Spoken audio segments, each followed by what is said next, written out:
In the latest example of how meritocracy is just a myth in the United States, the New York Times has published a lengthy feature on The View and has dubbed it the most important political TV show in America. That is what they have called it. The most important political show in America. And I'm talking about The View, where on a regular basis, not only we dunk on them, but the country dunks on them because they have absolutely no knowledge. And when I say they, I'm mostly talking about Abby Huntsman, obviously Meghan McCain, and their insanely superficial discussions about politics, which it appears they never prepare for, and just read talking points that are written on blue cards for them, and then somehow that's the most important political talk show in America, Cenk. Yes. Did you know? Did you know it's the most important talk show covering politics in America? Well, look, we might have a slight disagreement on this. No, it's not allowed. No is the answer. No, seriously. Look, on the other hand, I love that Joy Behar is on that show. Yeah. She's probably the single most progressive person on television. She's wonderful. Yeah. So this is not, while we go on with this story, I just want to make clear that she is not the issue, and I am not at all referring to her or Sunny Hostin when I make my comments. And Sunny's great. So look, is there a lot of TV shows on TV where you have two pundits who are great? Not a lot. So they have two that we think are terrible, right? But and guys, it's not just because we're progressives and hence we like Joy and Sunny, and we don't like the Meghan and Abby Huntsman because they're on the right. It matters if you know your material. It matters if you have the right facts. And so they do engage in a lot of political conversation, and a lot of politicians do go on there, and a lot of people do pay attention to it. Those are facts. So I get where New York Times Magazine is coming from in that regard. Whether it should be the most important political show is a different question. But anyone who watches that, I mean, even if you're a right wing, are you proud of your representation on that show? On the other hand, they are. Yeah, but like on the other hand, what do you got? Well, your entire side is devoid of facts. So good luck with that. All right, so let me give you a little of what Amanda Fitzsimmons of the New York Times, or New York Magazine, I should say, New York Times Magazine writes.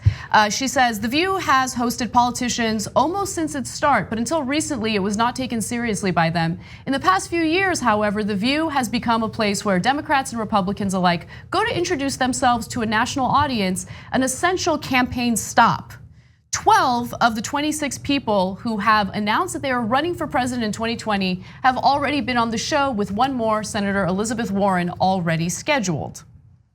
No, I guess, look, I mean, I guess this is more a commentary about where we are as a country, right? Mm-hmm. Because what are we doing? Like, what are we doing, right? So why don't we just, why don't we find someone's daughter somewhere, some conservative daughter somewhere, there's plenty of them running around, right? Yeah. And just have them on our show. We'll never prepare anything. We'll just have headlines in front of us. Maybe Brett can write some talking points, maybe some bullets, you know? Why am I reading? Why am I spending all day producing a 2-hour show that's actually well researched? Well, let's just have some random person that we're gonna fight with, and then everyone will take us seriously. And then we'll have every candidate on the show every day.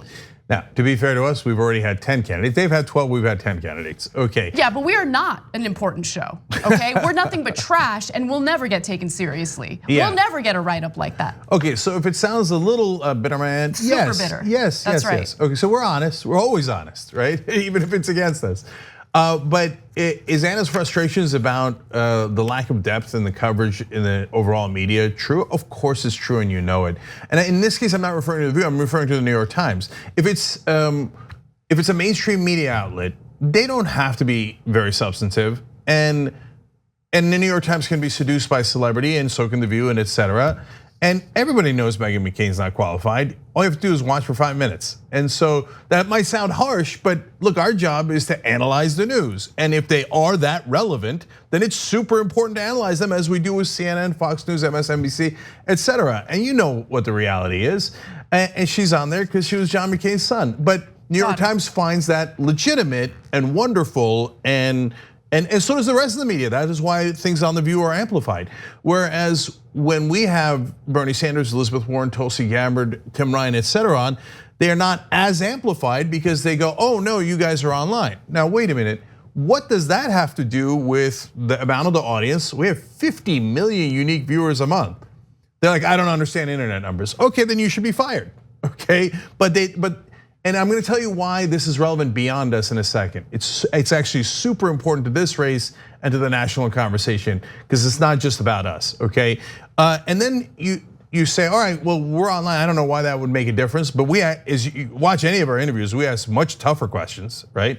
Watch my interview with Tulsi Gabbard, watch my interview with Tim Ryan, watch our interview with Bernie Sanders, where we got him to admit a couple of things that now the rest of the press actually do quote, because hey, that might be negative against Bernie Sanders, so they like to quote those, so etc. And with Elizabeth Warren, I asked her about Medicare for all or public option, and she had to clarify. I asked her if in the general election she's going to continue to not do fundraising calls. She had to clarify. Those are really important, but gets almost no coverage because honestly, the New York Times brags about how deep and intellectual they are. They're the paper of record, but they don't really care much about substance. So, and then we turn to, they say, okay, maybe they just disqualify everyone online. No, they wrote glowing articles about Ben Shapiro. Ben Shapiro doesn't have a fraction of our audience, but New York pieces on the intellectual dark web. Intellectual dark web. I shouldn't be surprised. Hilarious. I shouldn't be surprised by this. Yeah, I mean, it's sociopathic dark web. But instead of writing it in an objective way, not neutral, objective way, they wrote it as a fluff piece of Ben Shapiro, who's monstrous and makes insane points and brags about how the Palestinians should, he claims lives in sewers and they just like to bomb things, and I can go on, right? Let alone the 100 other things, how 70% of the Jews in the country aren't real Jews because they voted for Obama, and New York Times is like, bravo, intellectual, right? And then you've got progressives and they go, nope, not interested, never gonna cover it. There is a national embargo on progressives. That's a fact. So now let's get to that, because that's the real relevant thing here.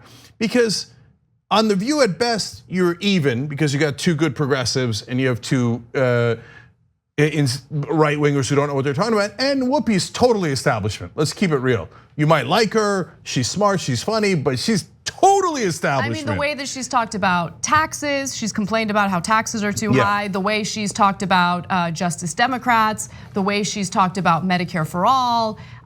So she doesn't fall in the category of the progressive panelist. But no, not at all. Right. And so you might say, hey, okay, so that's an interesting mix. But what is the only thing that's left out of almost all national conversations? Shows, channels, networks from a progressive perspective. It's considered weirdly illegitimate, even though we're the ones with all the facts, stats, research, etc. And we present it every day, and the New York Times goes, nope. And it's not, look, it's not just the New York Times. You can't get on cable news if you're a progressive. You just, they're like, no, you're fringe, you're this, you're that, we're not gonna let you on.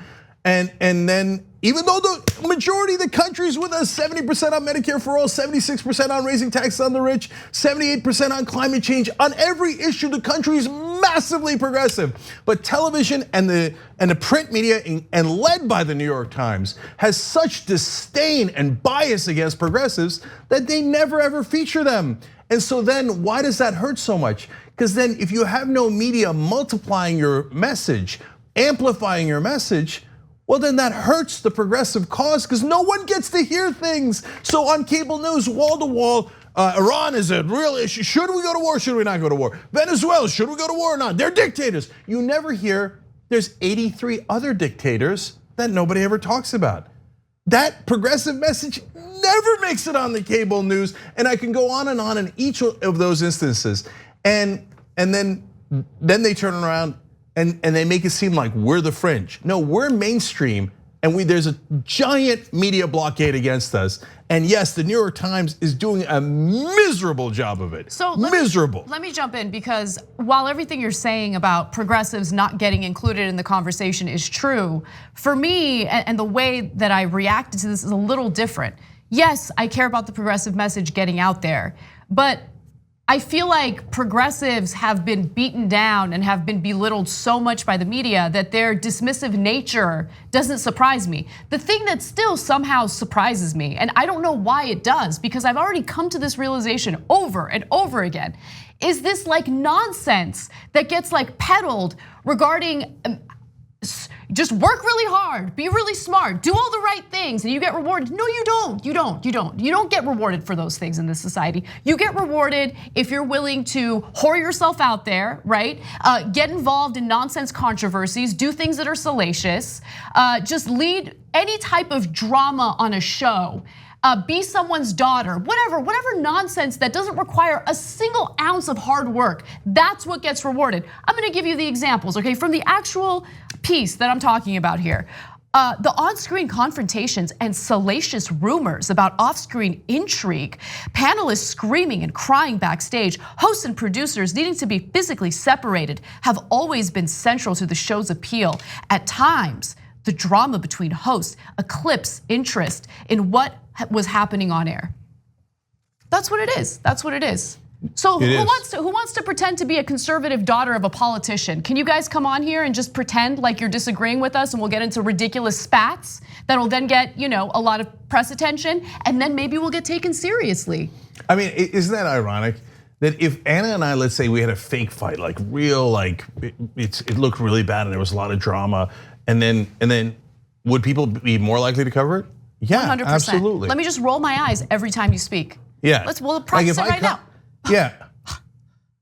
Go ahead. Okay, can I do it too or no? Can I just say that person is my best friend? How dare you? Okay. Okay, you're my wedding, Denise. Thanks for watching this free clip of the Young Turks. Don't forget to become a TYT member today. For more exclusive content, join now at tyt.com/join.